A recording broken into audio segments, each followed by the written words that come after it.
What are the most important early warning signs, Pranjali, that people tend to ignore?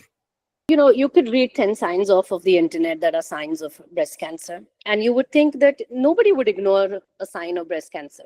The problem is that breast cancer is also a big masquerader. Like a lot of non cancer breast disease and breast cancer look very similar. For instance, like let's say you have a woman who is breastfeeding and she has a lump. The most common assumption is, oh, it's probably a milk collection. It's probably an abscess or an infection related to breastfeeding. But that could just as well be pregnancy associated breast cancer. A woman has a rash around the nipple, and that could just be an eczema, but it could also be a rare disease called as Paget's disease, of which is a cancer of the nipple. So the problem is this, and this is not just true for women, it is also confusing for clinicians who do not have a large experience in treating breast disease and breast cancer. So I think it's very important that if a woman notices anything unusual, she not try to read too much into it. So we find that women sometimes have had a symptom for 6 months. And when you ask them, you've had this lump for 6 months, and she says, no, it wasn't really a lump 6 months ago. It was just this hardness in one area of the breast, and the skin got a little thicker.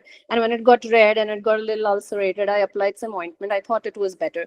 So they keep justifying to themselves why whatever symptom they're feeling is actually not cancer. So it doesn't matter how trivial it seems, doesn't matter that it doesn't hurt. If you notice something unusual, and it could be a change in the shape of the breast, puckering of the skin, a lump in the armpit can be a sign of breast cancer. So it's not always a swelling or a lump. It could be abnormal nipple discharge. But again, you can get nipple discharge without having breast cancer. So anytime you notice something unusual, it's important to see a breast specialist. A lot of times women don't know who to see because they think, oh, should I go to a cancer surgeon because this may not be cancer? Should I go to a surgeon? I may not need it removed. Should I go to a gynecologist? But it doesn't really come within the scope of a gynecology practice. So the more important thing, though, is we don't have to wait for symptoms to develop. So in the early stages, there are no symptoms and there are no signs.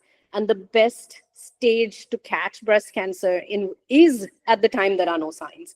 And the only really proven way to do that is to do an annual mammogram once you're over the age of 40.